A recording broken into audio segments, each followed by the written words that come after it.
Views expressed on this program are those of the host, guest, and callers, and are not necessarily those of this station, its management, or other advertisers. You're listening to Transformation Talk Radio.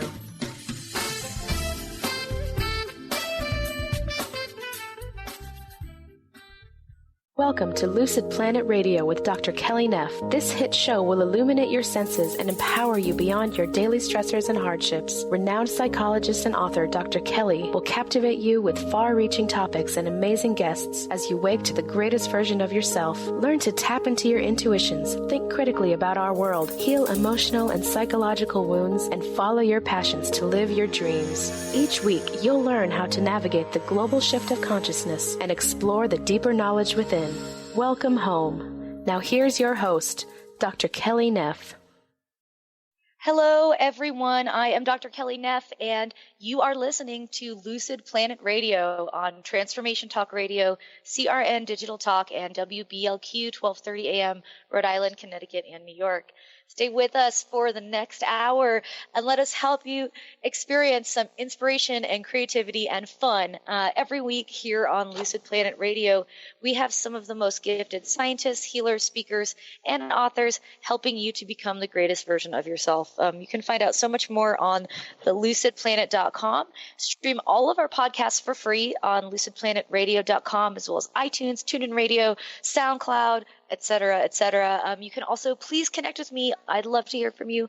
Facebook and Twitter, The Lucid Planet with Dr. Kelly, as well as check out my brand new Instagram for my weird and wonderful life. Just Instagram, The Lucid Planet.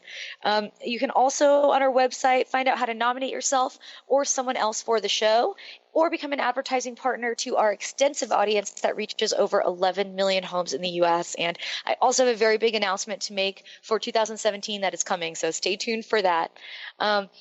So today's show highlights kind of some of my favorite topics, which is women in comedy and women who are performers and women who are creative and who put themselves out there, not through the eyes of the patriarchy, but really by stepping into their own power. And I've always found this incredibly inspiring. I did a show with Aaliyah a couple weeks ago, about women in the music industry and electronic music producers. And so today's show is kind of about women in the entertainment comedy field.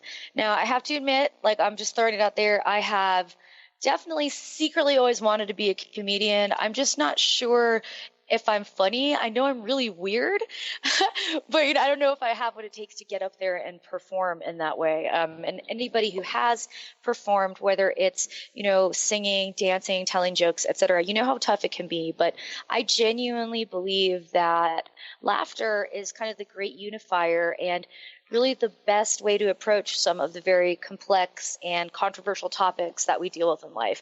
I feel like we're a society that's so divided, so wrapped up in all this BS going on, and funny enough, humor is kind of what breaks down the barriers for a lot of very intense subjects. And speaking of controversial and intense subjects, it really doesn't get more controversial than my guest today, Adrienne Truscott, who has made tons of headlines this year with her one-woman show where she performs semi-nude and makes jokes about rape.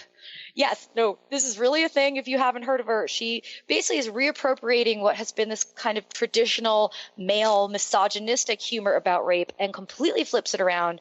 And her show, Asking for It, has really stunned the world and had quite an impact. And, when I heard about this, I knew I had to invite her on Lucid Planet Radio. I want to hear her story and find out, where her inspiration comes from and, of course, what it's like to perform naked. So again, Adrienne Truscott, she is a choreographer, a comedian, a writer. She's half of the boundary-busting cabaret act, the Wow Wow Sisters, and she's also a Doris Duke Impact Award-winning artist. And I just love what she says, that she'll perform anywhere and really is attracted to the possibility of failure as a mandate for rigor. I love that. Adrienne, welcome to the show. It's great to have you on. Hi, thanks so much for having me. Absolutely. So Adrienne, I love that mandate. Is that the key to kind of being funny, is that you're totally down to just fail miserably? I actually think so. Yeah. I think there's a real truth to that. I mean, for me, I just say personally, I've learned that if I get an idea that, like, when an idea strikes me that makes me kind of go like, oh no, oh, you couldn't. But I'm really attracted to it, but it really has this potential to fail. That's actually when I feel like that might be exactly where I need to be working. Because there's something about what makes it seem like it could fail, which I guess would speak to like, well, then that means it might be provocative enough to interest me. But because it's provocative, it could fail if you don't work really hard to pull it off. Something about being right on that line, I guess. Yeah. You know, totally. But I feel like so much of the funniest stuff does that. It's like right on the line, and you're like, is it okay to laugh at this? This is kind of messed up, but it's actually really funny. Have you always been interested in kind of more provocative topics? I suppose so. Like politically, I'm, pretty far left, and I've grown up in terms of being a performer very much in like a queer performing community. But I've always liked to provoke. I wasn't always attracted to provocative topics. But I felt like I would like to provoke by messing around with a form as much as just like saying something outrageous or something. Sure. Asking for it is definitely the most explicitly political provocation I've ever done. Other things I think have been a little more abstract and kooky and like, what if you did this on trapeze? Because no one usually does this on trapeze. That kind of provocation. Sure. I want to talk about asking for it, but first I just love to hear a little bit about your background. How long have you been a performer? And kind of, I know you describe yourself as a multi-platform artist, and I would love to hear kind of about that progression. Sure. First of all, I will say that term does kind of embarrass me, even though I used it about myself, but that's what they say these days. That's what they say. Yeah, like if you'd want to try and write a grant, you're like, I guess I'm a multi-platform artist. But gotcha. I moved to New York to be a dancer and a choreographer, and that's what I did when I first got here. Through the sort of like weirdo dance community in New York, I met some people doing circus in a very, very untraditional way.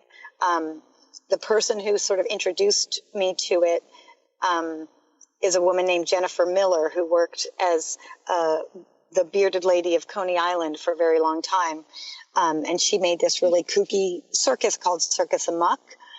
And, I was a gymnast when I was a kid, so it was more like, well, I can still do a back handspring. And it was kind of adults without amazing circus skills doing circus in different parks in New York and stuff.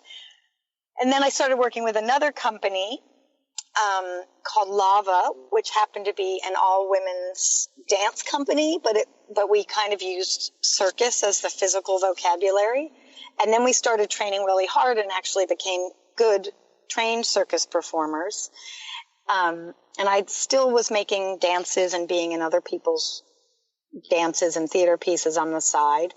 And a woman who I met in both of those things, Tanya Gagne, who's the other Vow Vow sister, we started doing some stuff on the side, which was mostly physical, like doubles trapeze and doubles acrobatics. But we also both wrote songs.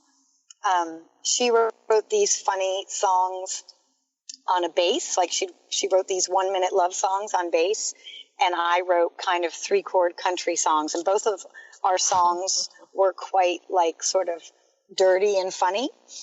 Yeah. So one day we decided to try to combine them, and it's funny because I wanted to talk at some point about the phrase when you were introing the show, saying that you secretly always wanted to do comedy. Because I think that's a phrase that comes up for women all the time.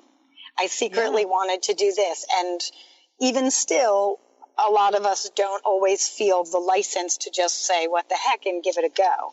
And I think that's pretty fascinating. And I remembered seeing some friends of mine, like 2 women playing their songs out live in the East Village, and they were awesome. But I was also like, well, they're just like, you know, they've got the stones to get up there and do it. Yeah. And I went home to Tanya, and I was like, I think this next gig, we should say, yes, we'll do trapeze, but we're also going to sing and like just sing a song each and see what happens. Yeah. And then we did, and we did all sorts of like, we wore hilarious outfits. We did acrobatics while we were playing, because we had this thing of like, what if we're terrible? We can't really play guitar that well. But we thought, well, if we do it while like I'm balancing on your feet, it won't really matter, because it'll be such a spectacle. And then we got like a regular gig that they said, you know, why don't you guys do once a week at this place called Galapagos in Williamsburg? And we would do a show every Monday night, and we would sing our songs, and we'd do trapeze over the bar, and we would do all kinds of weird things. But it wasn't really until we were doing that and singing songs that we realized we had to talk. Because most of what we did was either singing with a song and a guitar and everything, or some kind of like neo vaudeville act with music. And it was kind of just realizing that, like, well, in between songs, if you're tuning or something, you better say something. And we kind of started off just sort of hoping something funny would come out. And then I got more and more interested in like writing that, you know, like writing the banter in between. But I think that that's really the trajectory of going from like being a physically based artist to a speaking one and a writing one. Quite an amazing trajectory, and particularly, you know, where it's led you. Adrienne, we're going to take a quick break, and when we come back, I can't wait to talk to you about Asking for It, your one-woman show, performing nude, really just looking at that whole process of what brought you to this point. It's totally rad. So stick with us, and we will be back in a couple minutes to talk more with Adrienne Truscott. Awesome.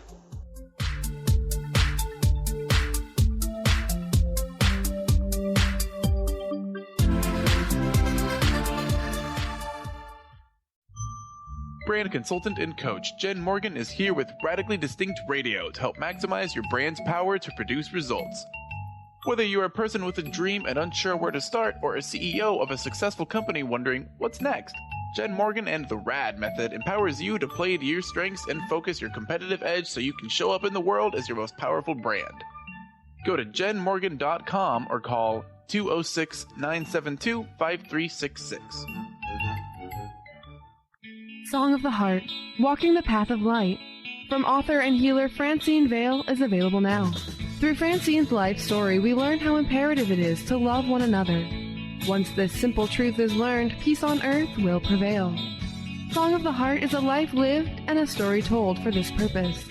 To learn more about Francine and her amazing gifts, or to order your copy of the book today, visit angelsandlightbeings.com. Are you ready for a game changer? Sarah Westall is bringing you Business Game Changers Radio. Sarah brings you leading experts, visionaries, and newsmakers who provide the best commentary on big issues and cutting-edge innovations. Sarah's 20 years as a business executive will help you think like an entrepreneur with expertise, energy, and attitude. Tune in to Business Game Changers Mondays at noon Pacific, 3 Eastern on TransformationTalkRadio.com. Do you want to achieve your goals? Do you want to strengthen relationships with others? Do you want to improve your financial status? Colette Marie Steffen is partnering with Mark Kettenbach to bring you an energetic upgrade online experience. Unfold and develop your full potential. Visit energeticupgrade.com today for more information. That's energeticupgrade.com. Introducing the Lucid Planet, a digital gathering place featuring cutting-edge, high-vibrational content that will empower and inspire you to become the greatest version of yourself. Visit the Lucid Planet today to stimulate your mind, body, and soul as you connect with a global community of like-minded people. The Lucid Planet is edited by renowned psychologist and author Dr. Kelly Neff, who is here to help you cope with anxiety, connect to your higher purpose, uncover your true passions, and live your dreams. Dr. Kelly's fresh, compassionate perspective emphasizes growth, transformation, healing, and thriving, even in the face of adversity. Say goodbye to bad news and low vibrational media for good and become part of the larger collective of people working together to navigate the global shift of consciousness and transform the world from within. Join the planet, the Lucid Planet. Visit thelucidplanet.com. Welcome home.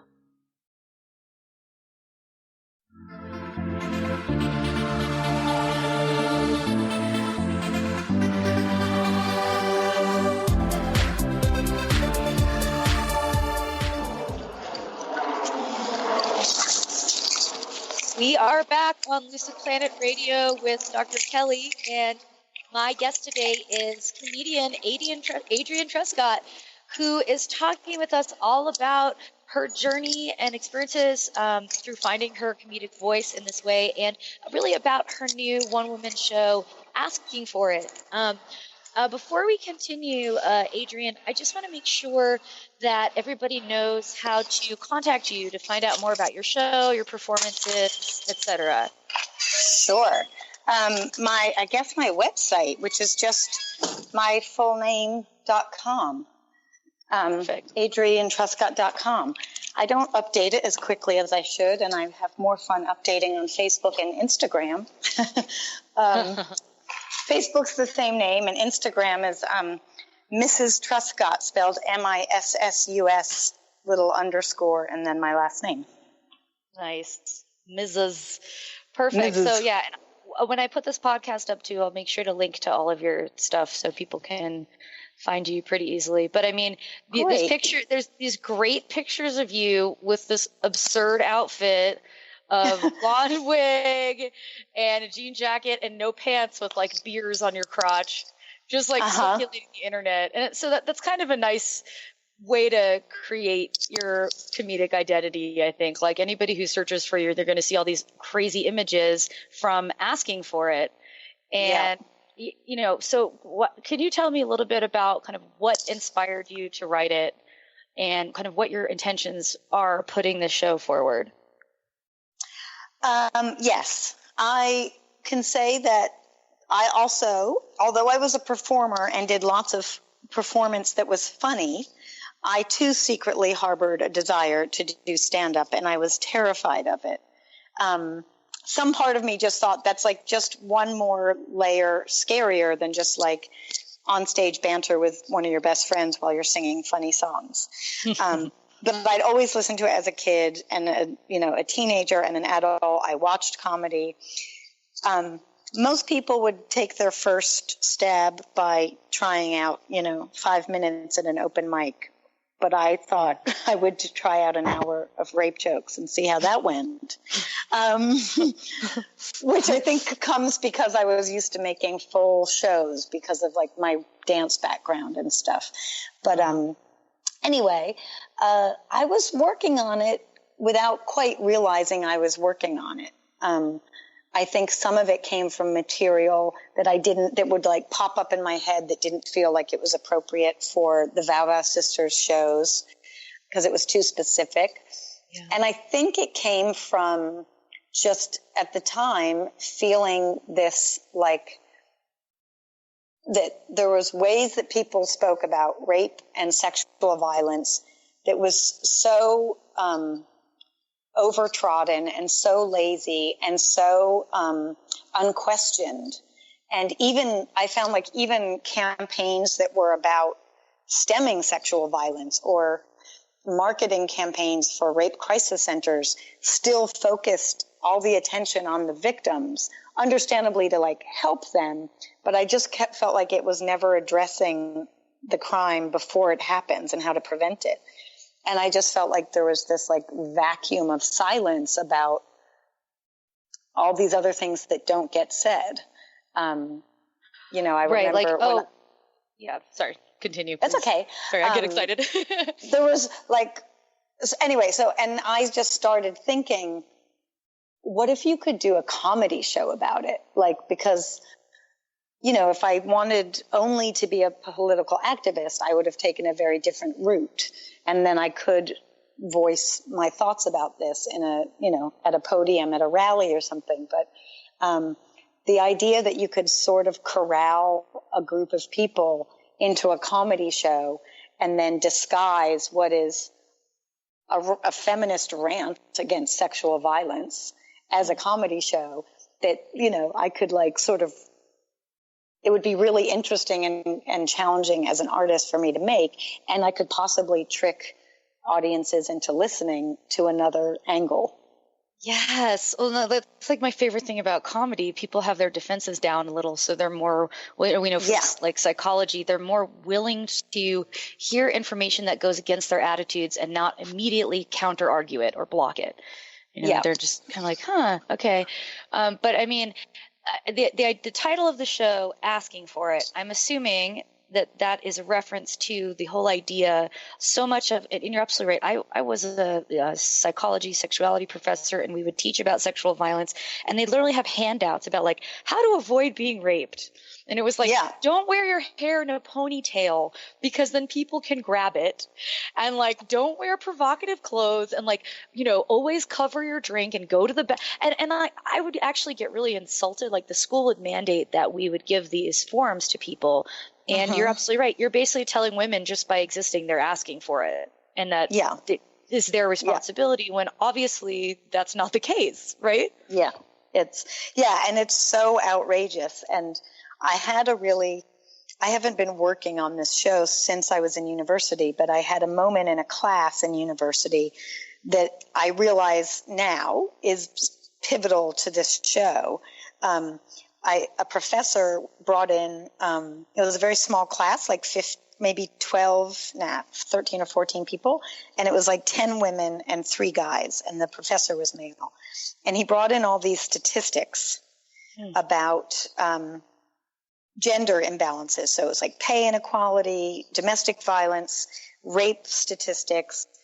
And he said, 2 in 5, the statistic he read at the time, he was like 2 in 5 women get raped. Like, how does that make you feel? And then he said, in this room, that means 4 women in this room, statistically speaking, have been raped. How does that make you feel? And of course, it was an incredibly confronting thing to say to women who were like 19 and 20 and possibly had been a victim of rape. Yeah. So it was really confronting. It felt very uncomfortable, clearly, to everybody in the room. And there was this silence, and the professor kept saying, "How's it make you feel? How's it make you feel? Somebody give me feedback." And I just finally, I was so enraged I could barely talk. But when I did, I said, this is how it makes me feel. I would like to know which of the 4 males in this room raped us, statistically speaking, because I'm not interested in talking to the victims because it's already happened. But if you want to shine this light on this room, then if there's 4 women who have been raped, there's 4 guys. Did each one of you do it?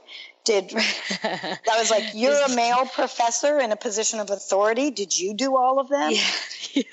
You guys, I was just like, you guys answer this question because I'm not. And it got real quiet. And that was like such a turning point for me of like, why do people still talk about it like this? And to be honest, that was 20 years ago. Yeah. Oh, yeah. And I remember since then, I was like, and then everywhere I turned, I was like, God, this conversation still isn't changing. Now it is. I genuinely feel like it's really changing. And I feel like the internet has a huge thing to do with that. The social media shaming of people like Brock Turner, right? Yeah. And just like the outcry that suddenly there's a voice to gather all these people together. We feel victimized and marginalized and like our voices aren't heard. And now it's like you can send hate mail to this judge who gave this guy probation for rape. And you can see like, and like, I'm not saying, I know that outside of Brock Turner's house, there were a bunch of dudes with guns standing around saying, I will rape you. And like, maybe that's too far. Not ideal. But and you want to go, nobody needs a man with a gun on this conversation. Yeah, thank you very much. Like, we got this. Why don't you sit down, put your gun back in your pants, and let us tell you how this should work. America, Yeah. So, but at least you're absolutely right. There is visibility, and we are starting to see things in a different way. And, I've been attempted, victim of sexual assault, and almost every woman that I know has at some point. And at some point they have been blamed for it, that it was their fault, that they got too drunk, or they trusted someone they shouldn't have, or they shouldn't have been wearing that, blah, blah, blah. And I love the idea of your show because it completely reclaims all of that. And you're standing on stage with your vagina out talking about rape, almost like a challenge, almost like, okay, do I deserve it too? Because that's pretty much what society and everybody has told me. And so I find that very empowering. I do sort of put that dangerous and unlikely possibility on stage in the show. I do sort of say I've had a couple of drinks and here's my outfit. So in theory, if that's all it takes, then there's going to be a pretty rowdy finale at this show. And of course that makes everybody horrified. And which is my point, which is to say, of course, actually the only reason and the only way that would happen is if there's a rapist in the room willing to do that. That's the only way it happens. Exactly. It's the one and only factor that you can't take out of the equation. Exactly. And when I have these kind of conversations where I barely engage in them anymore because they're so backwards, but anyone who brings up drunkenness or attire or behavior like that, I'm just in every culture in the world, this happens. In cultures where women are not allowed out of the house or to walk down the street by themselves, where all you can see are their eyes, where they're not allowed to go to school, it still happens. Yes, so they weren't drunk and they weren't wearing a mini skirt. So please explain to me how this is about outfits. And it's great to see the attitudes changing. Adrienne, when we come back from the break, I want to talk more about the audience reactions and men, women, different countries, how people have reacted to the show. So I'm Dr. Kelly. I'm here on Lucid Planet Radio with Adrienne Truscott, and we're going to talk more about asking for it and kind of the way that culture and society is interpreting this message. So stick with us, and we will be right back.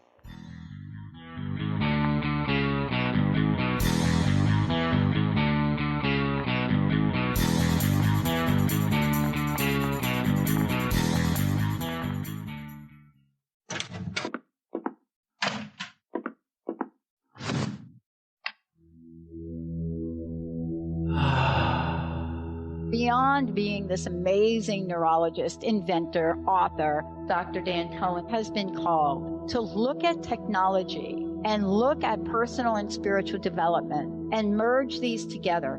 As technology uses the healing and psychospiritual effects of synchronized sounds, vibrations, electromagnetic fields, and how that interacts with us in our nervous system in what we're calling the Soul Tech Chair. The Soul Tech Lounge induces profound levels of relaxation that transition over time into deep meditative states. The synchronized sound, vibration, and magnetic field induce these states. The subject doesn't have to work at it. To learn more, go to soultechwellbeing.com. That's SOLTEC Wellbeing. Tune in to the Angels and Answers Psychic Radio Show with clairvoyants Artie Hoffman and Sky Siegel every Thursday for a 2-hour show, 2 p.m. Pacific, 5 p.m. Eastern Time on Transformation Talk Radio. Artie and Sky deliver spiritual and motivational messages with passion and a sense of humor. Call in 800-930-2819 for live and on-air readings. Visit artiehoffman.com and skyofangels.com. Tune in to The Jen Royster Show, intuitive guidance to inspire your life, each Thursday at 8 a.m. Pacific and 11 a.m. Eastern on TransformationTalkRadio.com. This amazing show is an inspirational hour that will take you on an epic metaphysical journey to discover the spiritual approach to life's greatest challenges. Dr. Jen is an internationally known intuitive counselor, spiritual teacher, and energy healer. Call in for intuitive readings and visit jenroyster.com for more information. Introducing the Lucid Planet, a digital gathering place featuring cutting-edge, high-vibrational content that will empower and inspire you to become the greatest version of yourself. Visit the Lucid Planet today to stimulate your mind, body, and soul as you connect with a global community of like-minded people. The Lucid Planet is edited by renowned psychologist and author Dr. Kelly Neff, who is here to help you cope with anxiety, connect to your higher purpose, uncover your true passions, and live your dreams. Dr. Kelly's fresh, compassionate perspective emphasizes growth, transformation, healing, and thriving. Even in the face of adversity, say goodbye to bad news and low vibrational media for good and become part of the larger collective of people working together to navigate the global shift of consciousness and transform the world from within. Join the planet, the Lucid Planet. Visit thelucidplanet.com. Welcome home.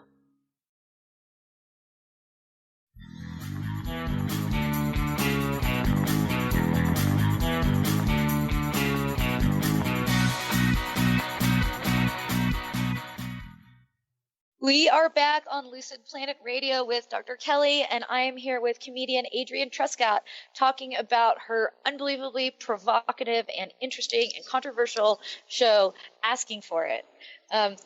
Adrienne, I love talking to you. And Me too. I mean, to you. Right. Well, you know, we're crushing it. And like you were saying, you're in New York. I'm in Denver. The studio's in Seattle. We're taking it all the way across America today, and I love it. And I guess what I wanted to ask you is, you've taken the show on the road, correct? Yes. And how have you also traveled? I read something about you traveled to some country and you had to prove your vagina was art in order to play a show. Is this the true thing? Yes, I did. Well, it would have been, I'm pretty sure it would have been the highlight of my adult life. I've done the show a lot in the States, in the UK, and all over Australia, and a couple other places, a little bit in Europe. But this Australian production company was producing a comedy festival in Singapore. And is that where it was? I believe so. And they wanted to bring the show there, and they said, we might be having some trouble with the venue. Would you be able to do it wearing pants? And I said, no, that's not what the show is. It's a really powerful part of the show, and for now, I'm not doing it a different way. That's the show. And then they said, okay, well, they got back to me a few days later, and they're like, some arm of the Singapore government is going to get in touch with you about like the creative nature of your show. And I was like, oh, okay. And then, but in my mind, I was thinking in the more like taxes or something, or, I have to, right. Like the character has to smoke in this show because the character's real life. And in real life, they died of lung cancer, like that kind of question. Yeah. And then I just got this form, which had a sort of odd translation into English when it arrived to me. And one of the questions, which will remain the best question I've ever been asked, is why do you get it out, and how long is it out for? After they, first they said, describe the costuming and the reason for the costuming in the show. And then that was followed by, after we'd established we were discussing my vagina, it said, why do you get it out, and how long is it out for? It's like, it's not like I'm taking a dog for a walk.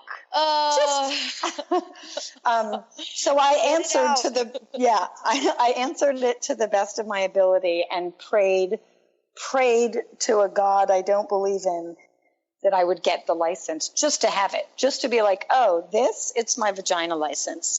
Everything I'm doing is totally okay. I have a license for my vagina.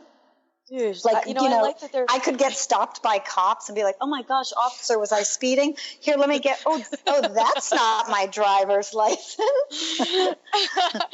Yeah, you're like, just in case you needed permission for me to, be here with my vagina, here it is. Yeah, I'm totally good with my vagina.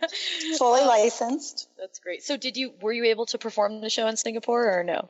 I am sorry to say I was not granted. Me and my vagina were not granted a license to perform in Singapore. Oh, well, you know. Vagina is no good. Nope, you got it out for too long. I know. They were like, you know what? It's not coming out for any amount of time at all. No, behind a screen maybe, you know, but it just wouldn't have the same effect. So do you think a lot of people who come to your show are coming just to kind of gawk at the spectacle of a woman with no pants? Yes.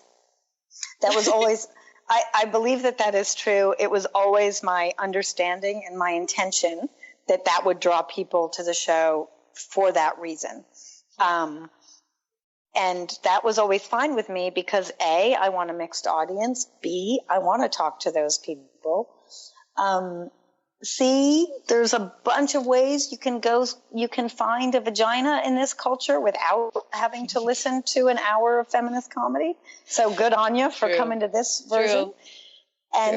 And, I definitely did know it would sell tickets, and I was quite conniving about that, or pragmatic, because I also know people would be like unsure and, you know, not sure if they trusted what I was doing.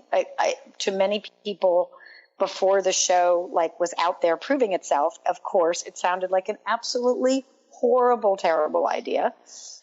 But I also knew that when I first did the show, I did it free. And I was like, I know that as an artist and as a woman and as a costumer, I have sound, dramaturgical, artistic reasons for making this choice.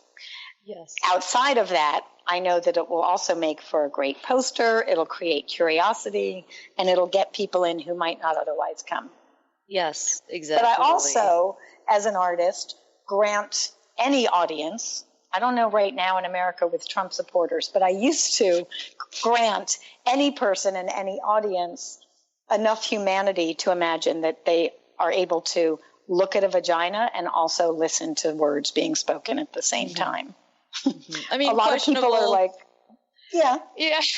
I used to teach college human sexuality, and I can verify that is not always the case. Not always true. Yeah. I cut the 18-year-olds some slack. I mean, are you? But the opposite of that is like, I know people can just stare at a vagina and not talk and not think. So part of it was like, okay, what about if we tried this experiment? What if you stare at my vagina and I say a bunch of things that might make you think?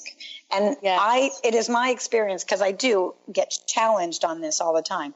My experience time and time again is that, yes, people can look at a vagina, especially when it's live and embodied by an empowered woman, not just on a screen or on a magazine, that actually when a vagina is in the room with you and you know, you realize that it's not just this weird abstract paradise, but part of a full human being who's also talking and alive and engaged.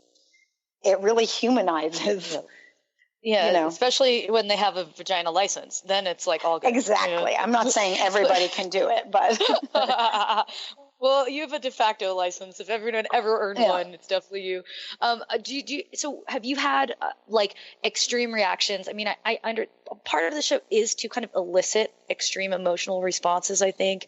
You know, the idea, like, rape jokes are they ever really okay? I mean, we know from the past there's been so many comedians, male comedians, who make tons of rape jokes. And I know right around the time that your show came out, everyone was comparing it to kind of Daniel Tosh, right? Telling a female heckler in the crowd, I hope you get gang raped by 5 guys in the crowd.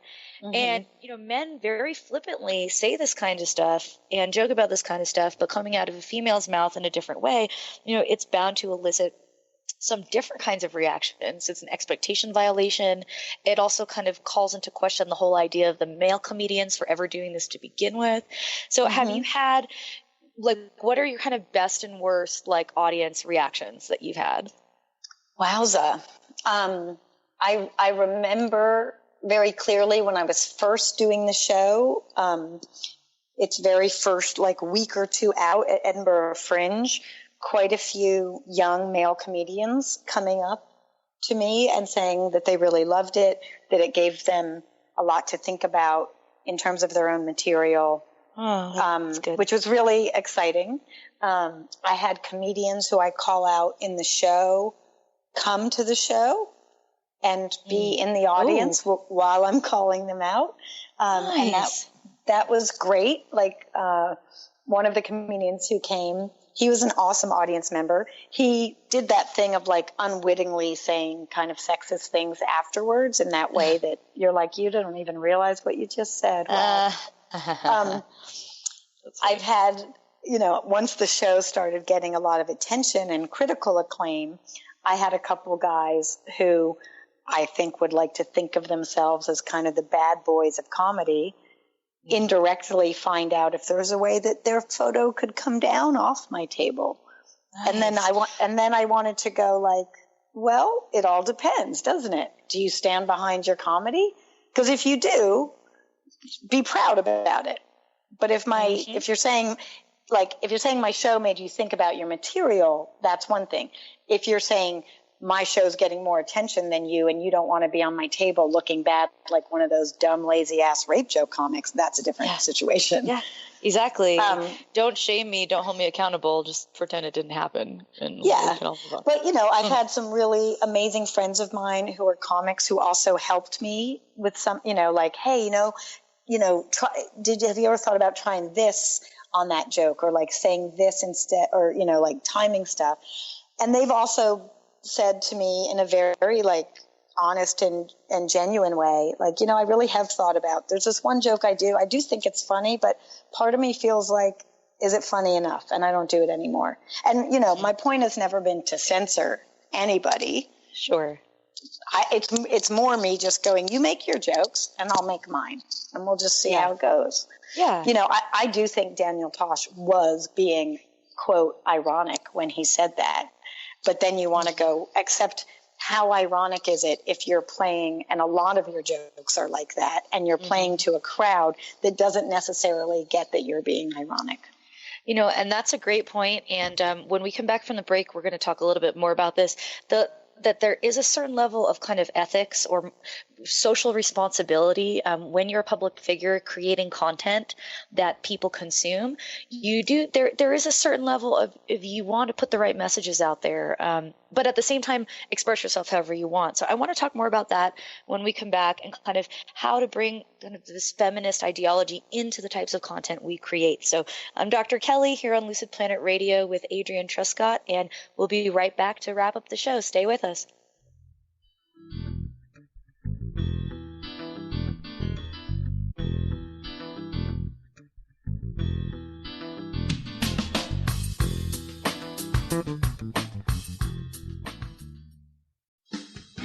Wow. Hey, everyone. Welcome. Welcome to the Dr. Pat Show. This is Talk Radio to Thrive By. I'm telling you, I got to pinch myself some days, because when each of us gets called to do something that we so not thought was in our wheelhouse to do for a purpose that's so much greater than us, we get to show up and shine.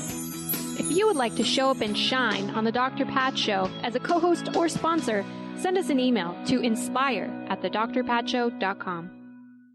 Are you sick of feeling overworked with no motivation? Take a break from the daily grind. Life coach Nicole Eisler is here to provide a healing journey of optimism. Passionate and caring, Nicole is no ordinary soul. Her dedication to helping everyone has no limit. Witness the power of positivity. Tune in every first and third Tuesday at 4 p.m. Pacific for Positivity Party Radio with Nicole Eisler on Transformation Talk Radio. For more information, visit BigDreamAwakening.com. Hey, everyone. This is Dr. Pat. I am so thrilled. I've had the honor of working with Leslie Fontaine for the past year or so. And what she has created in her hit program, Sheer Alchemy, transcends what most of us get to listen to or hear in any point in time in our lives. But beyond that, Leslie is working with people all over the world, and she has created something phenomenal based on the feedback and input from the archangels, from the ascended masters, from the light beings, and most importantly, from each and every one of you. So if you want to change your life, if you're ready to step into your own version of sheer alchemy, please give Leslie a call at 678-665-3366. And why? Because this is what you're going to be prepared to do. Be amazed, and on your part, connect with the ascended masters that are there to help you custom make the life that you are meant to live. Introducing the Lucid Planet, a digital gathering place featuring cutting-edge, high-vibrational content that will empower and inspire you to become the greatest version of yourself. Visit the Lucid Planet today to stimulate your mind, body, and soul as you connect with a global community of like-minded people. The Lucid Planet is edited by renowned psychologist and author Dr. Kelly Neff, who is here to help you cope with anxiety, connect to your higher purpose, uncover your true passions, and live your dreams. Dr. Kelly's fresh, compassionate perspective emphasizes growth, transformation, healing, and thriving, even in the face of adversity. Say goodbye to bad news and low vibrational media for good and become part of the larger collective of people working together to navigate the global shift of consciousness and transform the world from within. Join the planet, the Lucid Planet. Visit thelucidplanet.com. Welcome home.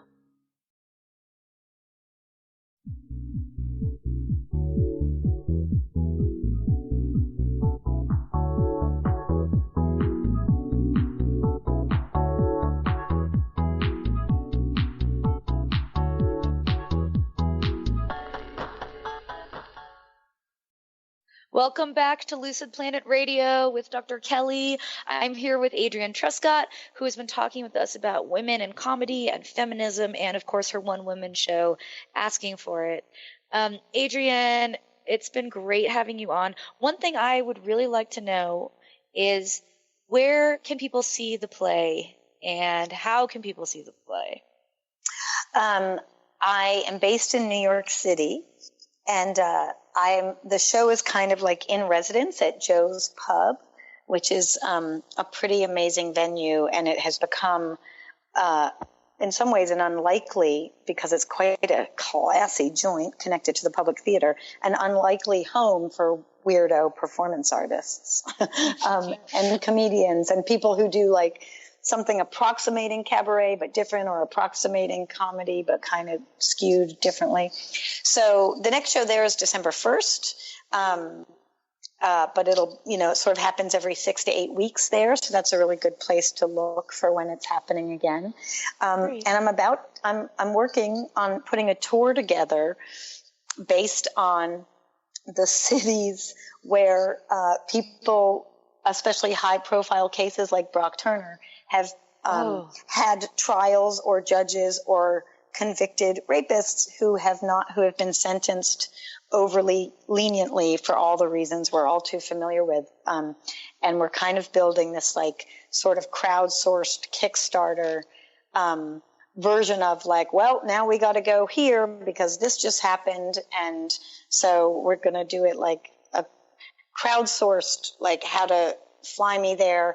Then I'll do the show, and I'm going to try and do most of the proceeds to like a local organization to assist women or survivors of, male, female, trans survivors of sexual violence. I love that idea. That is I really awesome. do too. And I feel like if we do it as a Kickstarter, crowdsourced kind of thing, as opposed to just a venue presenting me, then it's not just my voice. It's like the voice of all the people that chipped in $5 to get me there, to be like, this is not okay. Yeah, absolutely. We're always looking, people want to get together behind these issues, and sometimes we need a voice and a face, and unwittingly or not, you've definitely become a big part of that representation.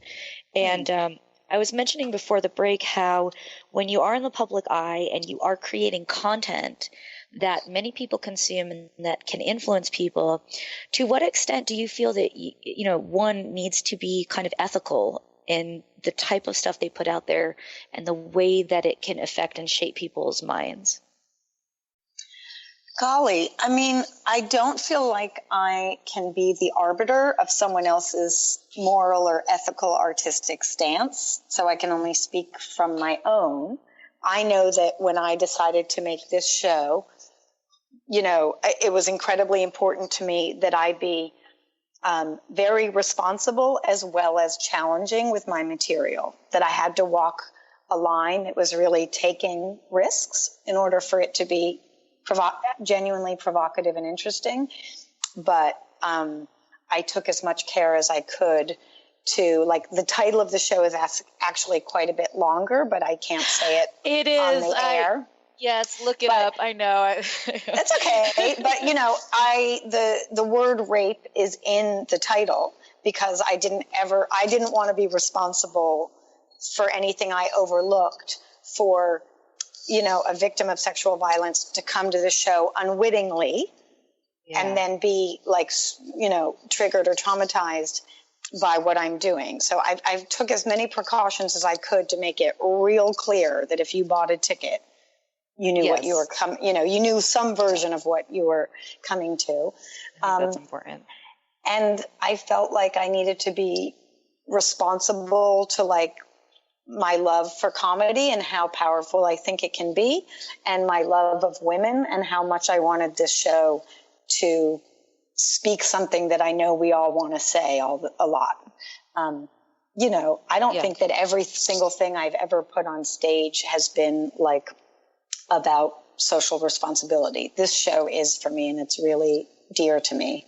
It definitely seems like intention plays a big role here, you know? Yeah. And I think one thing that's interesting is like I've had a lot of journalists in various direct and indirect ways ask me if there's a, quote, personal reason for me making this show, which I always understand, or they just flat out say, have you been raped and is that why you've made this show? And I never answer yes or no, only because I don't think that only a woman or a person who has been raped is allowed to be the author of material about it. I, for my own taste, think there's a good chance they'll have better insight and maybe be more interesting about it. But I often say to those journalists, I'll say, let me ask you this question. You're sort of assuming that I couldn't just be doing an hour of observational comedy about something that's rampant in our society. Exactly. Do you know, it's so funny. I never would have even thought to ask you that question because, like, as a woman living in rape culture, it affects all of us, whether we've literally been raped or not. It still affects us constantly. So that's such a and the flip side of that I say too, in terms of like social responsibility and in other people's material, I'll say, you know, by the same logic, somebody like, you know, Jim Jeffries or Daniel Tosh, who makes a joke where the laugh seems to be at the expense of the act or the victim of the act, then by your logic, they would be making that joke because they raped someone. I don't think that any one of us wants to think that. And so don't, you know, like your logic needs to be thorough or it needs to walk out the door. That's exactly, but that's definitely the right answer. And it's just funny. I think being a female, you do face that, particularly in the creative career where you get kind of questioned more or criticized more or kind of have to prove yourself more. And I know we only have like a few minutes left in the show, Adrienne, but I would love to hear from you, for how do you have any advice for women, you know, like me who want to be comedians or just who want to do anything that's creative and get their voice out there, advice for them on kind of like things I need to, or just anything that I can think help of two. I can think of two things. One goes back to what you said at the very top of the show by saying I've always had like a secret desire to do and then fill in the blank. I feel like that can be comedy, play guitar, make a film, like all of those things. That is still pervasive for a lot of women in society. And although that can be frustrating, I also think there is something about that acts like a sort of amazing creative cocoon because it takes longer for us to put our stuff, she said, remembering not to curse, our stuff. Thank you. Our stuff out there. But in that time, I feel like we get this more private, sort of amazing, secret weirdo space to develop ideas so that by the time we are ready to put it out there, we often put out something extraordinary because it's had this more private cocoon time. You know, hopefully you find that time when you're ready to put it out there. And in terms of finding that time, I feel like, and maybe Hillary Clinton is a good example, we often feel like we need to get everything perfect before we put it out there. because we're women, and we don't. It's so overrated. Perfection's so stupidly overrated. I know we all know that, but like when it comes to stand-up comedy, like I've seen so many people fail on open mics or sets or material that they've done for years that usually kills all the time, and they can still die on stage. I can die on stage. All of that can happen, but like it's just not that bad. You just get up and do it again. But you don't need to have it perfect in order to give it a go. Like we didn't with our guitars, and I didn't with my comedy. Adrienne, thank you so much. That is all we have time for today. But you are absolutely right. And I'm going to take that to heart. And maybe next time we talk, I'll be not the secret comedian. But yeah, thank you so much for coming on. It's been a pleasure. Thanks for having me. Remember, AdrienneTruscott.com. You can find out way more information. And, guest listeners, thank you so much for joining us. We're here every Wednesday at 5 p.m. Eastern, 2 p.m. Pacific. And you can find out all the things and listen to all the podcasts, thelucidplanet.com, as well as Facebook, Twitter, Instagram, The Lucid Planet. And next week, I will have Dr. Marilyn Joyce here, who's talking about how to heal yourself and how to thrive. So a nice, really health conscious, positive show. So stay tuned for that. Light and love, everyone. And I will see you next week. Bye for now. You've been listening to the hit show, Lucid Planet Radio, with renowned psychologist and author, Dr. Kelly Neff. Tune in each week as we illuminate your senses and empower you beyond your daily stressors and hardships. This hit show will captivate you with far-reaching topics and amazing guests as you wake up to the greatest version of yourself. Learn how to navigate the global shift of consciousness as you explore the deeper knowledge, passion, and purpose within. Visit lucidplanetradio.com for upcoming show topics and to contact Dr. Kelly.